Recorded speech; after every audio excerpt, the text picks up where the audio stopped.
Allah to cure you. So Ayoub did that. And Ayoub used to pray to Allah, and one of the du'as that he used to make, one of the prayers that he used to make, is he used to ask Allah, he says, "Oh Allah, I have been hit with this severe illness." And then he would shout out, "Oh Allah, I'm suffering in pain. Like it really hurts. And you are the most merciful of the merciful. So please relieve me of this." And he kept on making these prayers for a very long time. Different wording, kept on praying until finally his test was over. And Allah told him that he's passed this test and now he's going to be cured.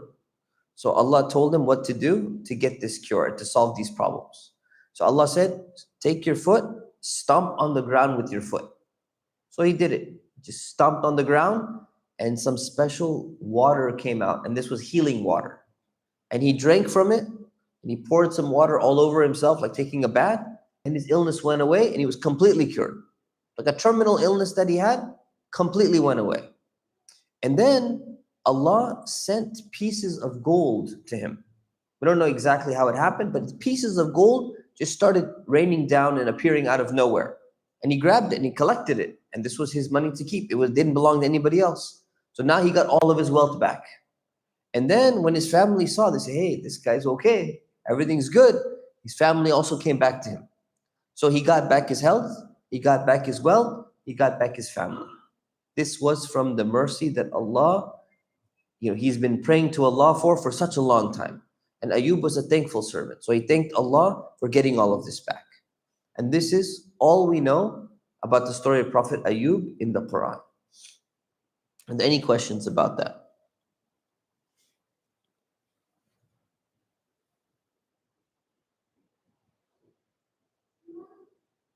No questions. Such a short story that there's no questions. Okay, next prophet. Prophet Yunus, or in English known as Jonah. So Prophet Yunus was a messenger of Allah, and Allah chose him to be a messenger of Allah, and he was sent to the people of Nineveh. And Nineveh was in Mesopotamia. And Mesopotamia is modern day Iraq, region of Iraq. And so he went to his people just like every other prophet. And he told them should only worship Allah. But his people rejected him. So now Allah, rather than giving the whole details of the conversation about how they talked back and forth, Allah focuses just on one situation. He zooms in on one other part.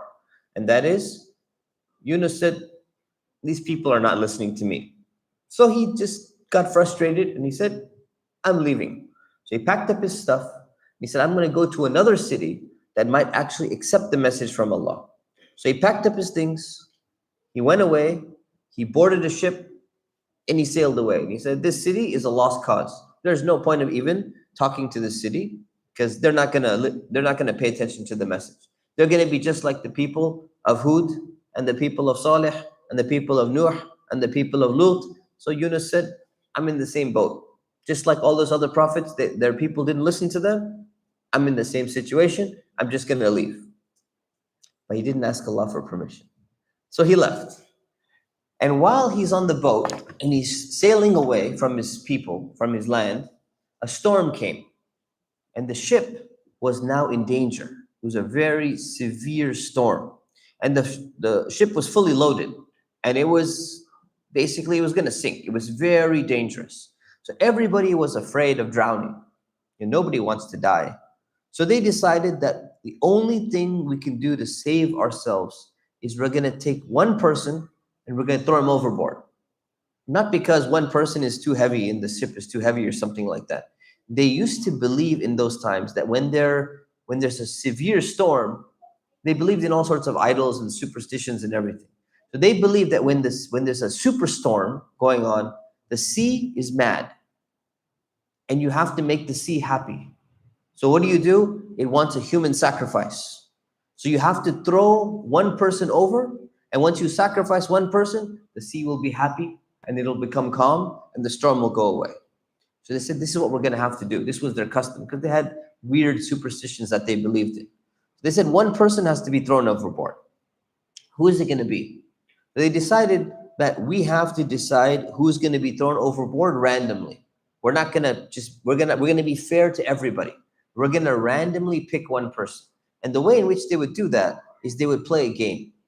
Like today, people play rock, paper, scissors. There's a tiny little bit of skill involved. Or they say, pick a number. You take like a bunch of numbers, 1 through 10, write them, put them in a bag, shake it up, and you randomly pick it out. So they did the same thing. They had these pieces of like straw or something, and one piece was different from the others. And you're not allowed to look at what you're picking, and everyone randomly picks something. And the one who has the wrong piece, they're the one who's guilty, and they're going to be thrown overboard. So they went and they played this game. And out of all the people on the ship, who gets chosen? It's Yunus. So now Yunus has to be thrown overboard. He has no choice. If he doesn't, they're going to kill him. They're going to pick him up and they're going to toss him over. So the moment this happened, he realized this is not a coincidence.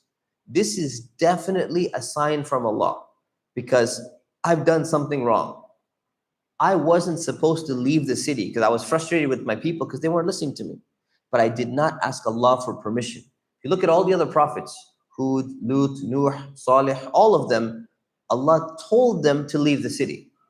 Allah did not tell Yunus to leave the city.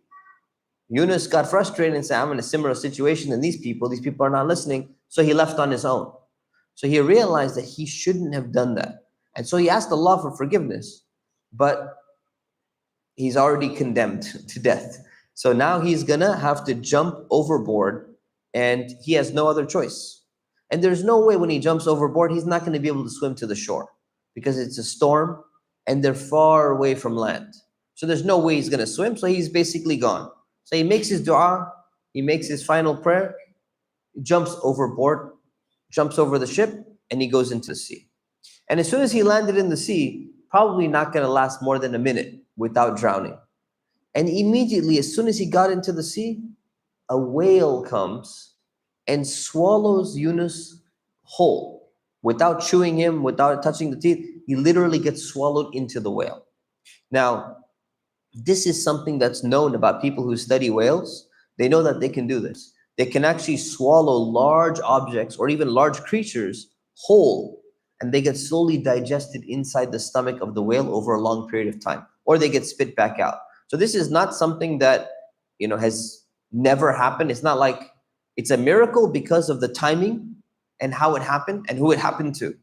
But whales have this capacity to actually do this. They can swallow something really, really large and then even spit it out sometimes. So Yunus got swallowed by this whale, and he thought he was dead. I mean, you can imagine he wakes up and he sees, like, he opens his eyes and it's completely dark. So Yunus thought, probably I drowned and I died and this is it, it's over.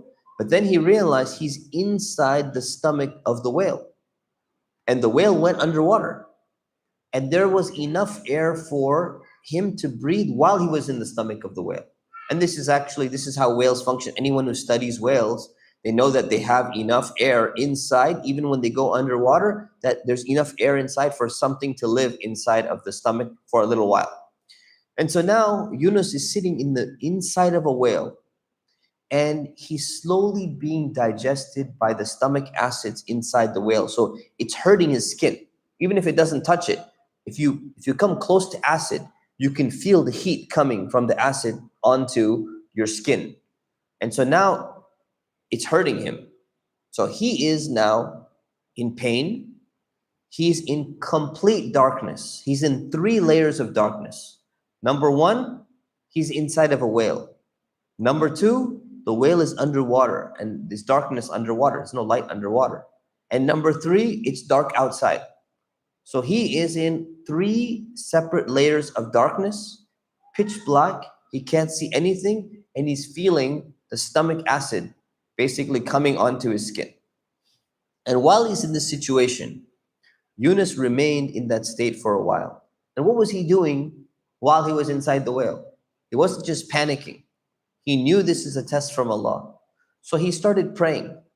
He prayed in whatever way he could pray. Probably it's a little bit shaky or whatever. And he actually went into sajda. He went into sujood. He went into prostration, and he continued praying to Allah in that difficult place. So he prayed in a place that nobody will ever be able to pray again in this world. Because if somebody gets swallowed, They're probably not going to be a Muslim. Somebody has been swallowed before, but probably not going to be a Muslim. And if they are, they're probably panicking and they're definitely not praying. So Yunus prayed in a place that no one will ever be able to pray. And so Yunus realized his mistake and he started making dua. And he made this special dua to Allah. He said, "Oh Allah, there is no God besides you. Glory to you. I have made a big mistake." Meaning I've done something wrong.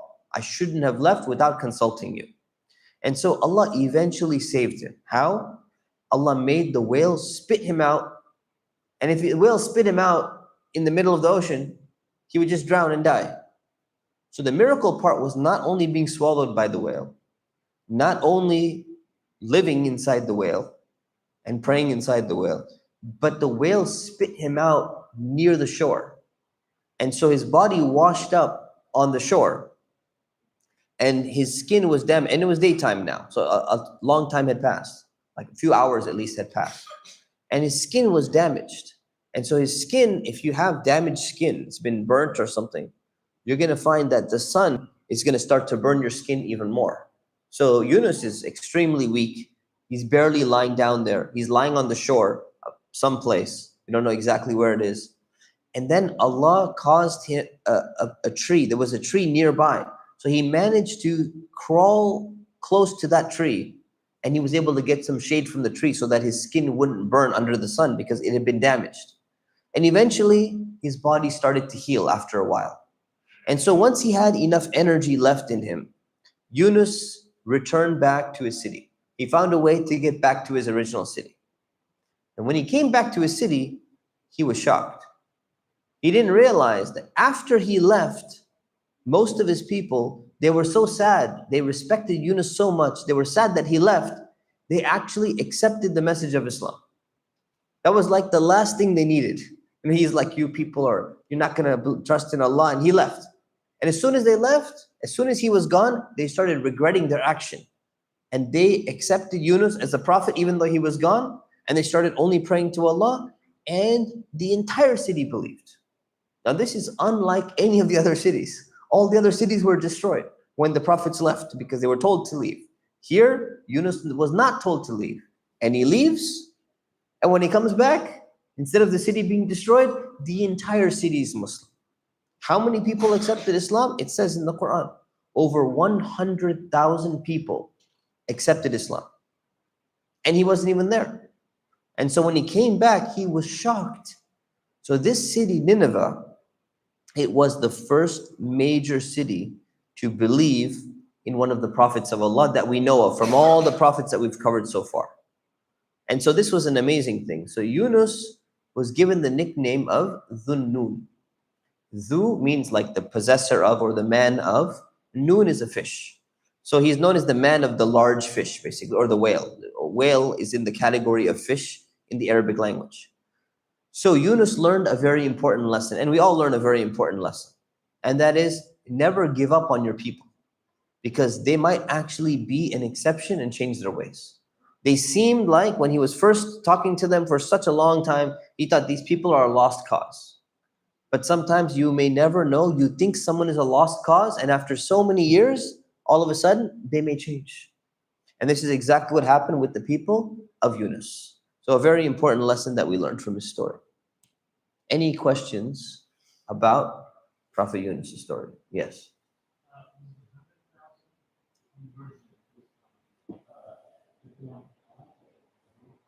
Was it what? Yeah, it's mentioned in the Quran, 100,000 people or more. Oh, yazidun, yes. And that also kind of gives us a perspective of how large the cities were at that time. You know, so they were not just like villages. This is a large city. All of them accepted Islam. Oh, yazidun. Any other questions? Okay, then we'll start with the story of Prophet Musa and Harun. All right, so the children, if we go back to Prophet Yaqub, the children of Prophet Yaqub, they had all moved to Egypt. This is over 1,000 years ago. They all moved to Egypt. And the people, they loved the Egyptian people. they loved and they respected the children of Yaqub because they loved and they respected Yusuf, because Yusuf was the one that saved them from the famine. And Yusuf was the main minister in Egypt. And so his entire family, at the end of the story of Yusuf, his entire family, all the brothers, his parents, they all moved to Egypt. So now they're living in Egypt. And all of them, those children, those sons, they had children. And their children had more children. And so eventually their family started growing larger and larger, and they were living in Egypt. And Yaqub passed away, and Yusuf passed away, and the brothers passed away. And so all of these people, they became known as the descendants or the children or grandchildren, great-grandchildren of Prophet Yaqub. And Prophet Yaqub had a nickname. His nickname was Israel or Israel. So they became known as Bani Israel, the children of Israel. The children of Israel means that they're from the lineage and the descendants of Prophet Yaqub, Prophet Jacob. So this is what they were known as. And sometimes instead of saying long children of Israel, they also say the Israelites, referring to the same people that they're coming from the lineage of Prophet Yaqub. And the reason why they were given this title is it reminded them that they came from a great family. They came from a family of a prophet. And this prophet, had his father was a prophet, his son was a prophet, his grandfather was a prophet. I mean, this is a very blessed family. So when you say children of Israel, it means that they're coming from a family where there were so many prophets, so that these people should be living up to the standard like their ancestors were as well. They were prophets. Eventually, Yusuf passed away. Centuries passed, and the people of Egypt, they forgot over time what Yusuf had done and how Yusuf had saved the land of Egypt. And eventually they started losing respect for these Israelites as well. So they started treating the Israelites like they're foreigners, like they don't even belong in this land. What are you guys doing here in Egypt? You're not Egyptians. You shouldn't be here. And then a very evil man became the king of Egypt. And all the ancient kings of Egypt, they were known as Pharaoh. This was the title given to all of them. But one of them, now at this time, was a really evil man. And we don't know exactly who he was, which one of them he was, whether he was Ramses or one of the other pharaohs in history. But this guy, what we know is he hated the Israelites a lot. And he made all of them slaves. And he treated them like animals. Basically, they need to work really hard for him. They need to build these pyramids and they need to build these buildings. But they got very little money in return. So Pharaoh, we just call him Pharaoh because that's his title. So this guy, Pharaoh, he was very arrogant. And he used to say to people, he's like, look, everyone, I am the most powerful ruler in the world. I control all of Egypt. And Egypt was one of the most powerful lands or civilizations at that time. So he used to go around and say, I'm the most powerful man on earth. There's nobody more powerful than me. And he wanted people to bow down to him instead of bowing down to Allah. And so the Egyptians, they prayed to all different things. And most of them, they said, okay, yeah, we'll pray to you, our leader. You are so powerful and we're scared of you. So they prayed. But the Israelites, they refused to bow down to Pharaoh because they knew that we should only worship Allah. And they're coming from a lineage where they had so many prophets that taught them, don't pray to anybody besides Allah. So you can imagine Pharaoh is even more furious. He hates them even more. Not only are they foreigners, but on top of that, they don't even bow down to him. They refuse to do that. So one day, an Egyptian fortune teller went to Pharaoh and he told him, he said, I've seen a vision. A child from these Israelite people is going to be born in this year. And when he grows up, he's going to destroy your kingdom. And so Pharaoh, he believed this prophecy. He believed this, not really a prophecy. He believed this fortune teller saying that this was going to happen. So he got furious. And he said, I'm going to stop this from happening. So he went and told all of his guards and his police, I want you to kill every single baby boy that is born to the Israelites in that year. So he sent out his special forces and his police, and they went and they searched every home for any Israelite woman that was pregnant. And they would wait to see when the baby comes out. Is it a boy or a girl? If it was a girl, they let it live. If it was a boy, they would kill this child immediately. And so thousands of babies were killed that year because of this prophecy, because of this, this fortune teller saying that something's going to happen in the future. So many children were killed at the time. But one child survived. So all these precautions that Pharaoh took, he went and said, I'm going to have all my security guards go. We're going to kill off every single baby boy so that that one child cannot grow up and take over his kingdom. Allah wanted one child to survive. And that baby was named Musa. And so Musa's mother, she managed to hide her pregnancy from the Egyptian police. She probably wore like some, loose clothing or something like that. So people didn't recognize. She probably didn't go out of the house very much. But once the baby's born, eventually they're going to find that this baby was born. So where's she going to hide the baby? I mean, the police are going to eventually find, there are spies as well. They're going to go and take a bribe from the police and say, hey, oh yeah, here's 1,000 gold pieces if you tell us any child that's hiding. So it's going to be very difficult to hide a baby in a place where there's police and secret agents searching all around the place. So how's she going to save this baby? But Allah helped her. Allah somehow communicated with the mother of Musa, and He gave her this special signal. And He said, when your baby is born, you're going to put him into a box, like a little box or like a basket type thing, and you're going to let him float down the Nile River. And so Allah promised her that this little baby Musa is going to later return back to her safely. So she put her trust in this communication that she received from Allah. But this is a crazy idea, right? What if the box flips over? Where's the baby going to end up? What if the police find him? There's so many things that could go wrong. But there's no other options. Musa's mother has no other choice because there's nothing else to do here. So she put her trust in Allah. And when she delivered Musa and the baby came out, she did exactly what Allah had inspired her to do. Allah told her, give him a little bit of food, which is milk from the breast, and then put him into the river in the box. So she did that. And she told her daughter, because Musa had a sister, she told her older daughter, follow the box from a distance and see where this box ends up. Maybe we can go and collect him later on or something like that. So she did that. She fed Musa, she put him in the box, the sister was ready, she put him into the river, and right when the box started floating away, she started panicking. She became frightened. She says, I made a big mistake. I don't think I should have done this. But it was a momentary panic.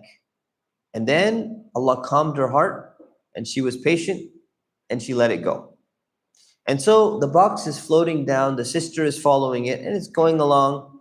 And Fir'aun, he had a huge palace which was near the edge of the Nile River.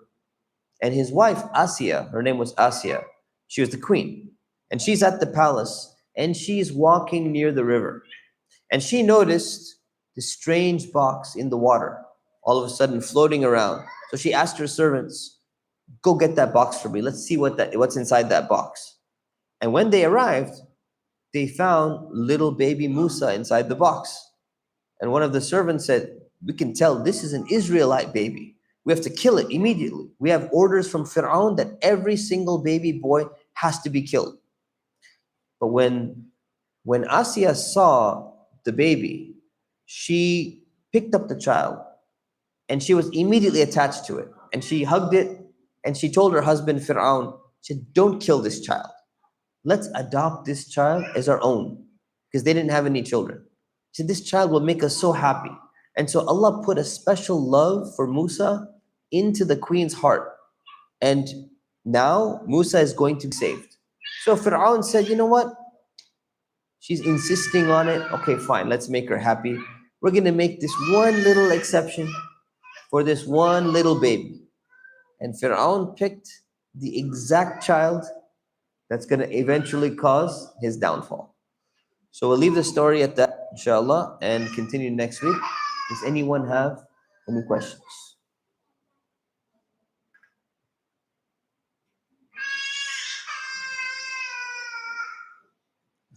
Musa survived. There's no need to be sad. He's okay.